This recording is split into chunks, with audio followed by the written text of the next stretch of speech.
जय श्री राम। जब श्री राम ने शिव जी का धनुष तोड़ दिया, सीता माता जब वरमाला के लिए आगे बढ़ी तो जितने बैठे हुए राजा थे सब तमतमाए।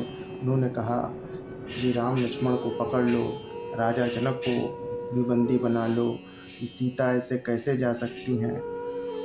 तो लक्ष्मण जी देख के ये सब क्रोधित होने लगे कि अरुण नयन भ्रकुटी कुटिल चितवत नृपहन सको, मनहु मत गज गन निरखी सिंह की सो रही चो।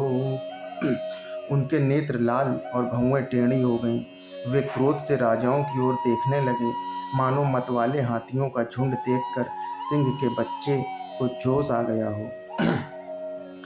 खर भरु देख विकल सुर नारी, सब मिल देख महीपन गारी। तेहि अवसर सुनि शिव धन भंगा, आयो भृगकुल कमल पतंगा। खलबली देखकर जनकपुरी की स्त्रियां व्याकुल हो गईं और सब मिलकर राजाओं को गालियां देने लगीं। उसी मौके पर शिव जी का धनुष का टूटना सुनकर भृगकुल कुल रूपी कमल के सूर्य परशुराम जी आए कि देख महीप सकल सकुचाने, बाज झपट जनु लवा लुकाने। गौर शरीर भूति भल भ्राजा, भाल विशाल त्रिपुंड विराजा। इन्हें देखकर सब राजा सकुचा गए, मानो बाज के झपटने पर बटेर लुक छुप गए हों। गोरे शरीर पर विभूति भस्म बड़ी फब रही है और विशाल ललाट पर त्रिपुंड विशेष शोभा दे रहा है। शीस जटा शशि बदन सुहावा, रिस बस कछुक अरुण होई आवा। भ्रकुटी कुटिल नयन ऋष तराते, सजहु चितवत मनहु रिसाते। सिर पर जटा सुंदर, मुख चंद्र क्रोध के कारण कुछ लाल हो गया है। भौएं टेढ़ी और आंखें क्रोध से लाल हैं। सहज ही देखते हैं तो ऐसा जान पड़ता है मानो क्रोध कर रहे हैं। कि वृषभ कंध उर बाहु विशाला, चारु जनेऊ माल मृग छाला। कटि मुनि वसन तून दुई बांधे, धनुसर कर कुठारु कल कांधे। बैल के समान ऊंचे और पुष्ट कंधे हैं, छाती और भुजाएं विशाल हैं। सुंदर यज्ञोपवीत धारण किए हैं, माला पहने और मृग चर्म लिए हैं। कमर में मुनियों का वस्त्र फलकल और 2 तरकस बांधे हैं। हाथ में धनुष बाण, सुंदर कंधे पर फरसा धारण किए हुए हैं। शांत वेशु करनी कठिन, बरिनि न जाय सरू। धरि मुनि तन जनु वीर रसु, आए आयु जह सवे भूप। शांत वेश है परंतु करनी बहुत कठोर है। स्वरूप का वर्णन नहीं किया जा सकता है, मानो वीर रस की मुनि का शरीर धारण करके जहाँ सब राजा लोग हैं वहाँ आ गए हैं। देखत भृगपुति वेशु कराला, उठे सकल भय विकल भुआला। पितु समेत कहीं कहीं निज नामा, लगे करन सब दंड प्रणामा। परशुराम जी का भयानक वेश देखकर सब राजा भय से व्याकुल हो उठ खड़े हुए और पिता सहित अपना नाम कह कह कर सब दंडवत प्रणाम करने लगे कि जय स्वभाव चित वही हित जानी, सो जाने जनु आई खुटानी। जनक बहोरी आए सिरुनावा, सिए बोलाई प्रणाम करावा।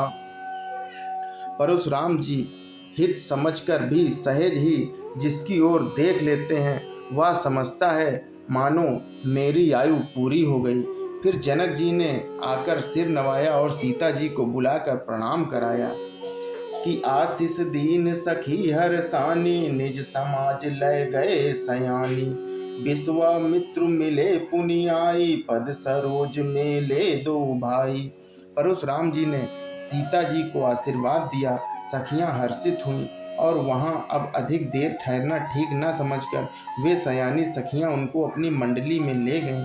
फिर विश्वामित्र जी आकर मिले और उन्होंने दोनों भाइयों को उनके चरण कमलों पर गिराया कि राम लखन दशरथ कै ठोठा, दीनी आशीष देखी भल जोटा। राम ही चितहि रहे थकी लोचन, रूप अपार मार पद मोचन। विश्वामित्र जी ने कहा, ये राम और लक्ष्मण राजा दशरथ के पुत्र हैं। उनकी सुंदर जोड़ी देखकर परशुराम जी ने आशीर्वाद दिया।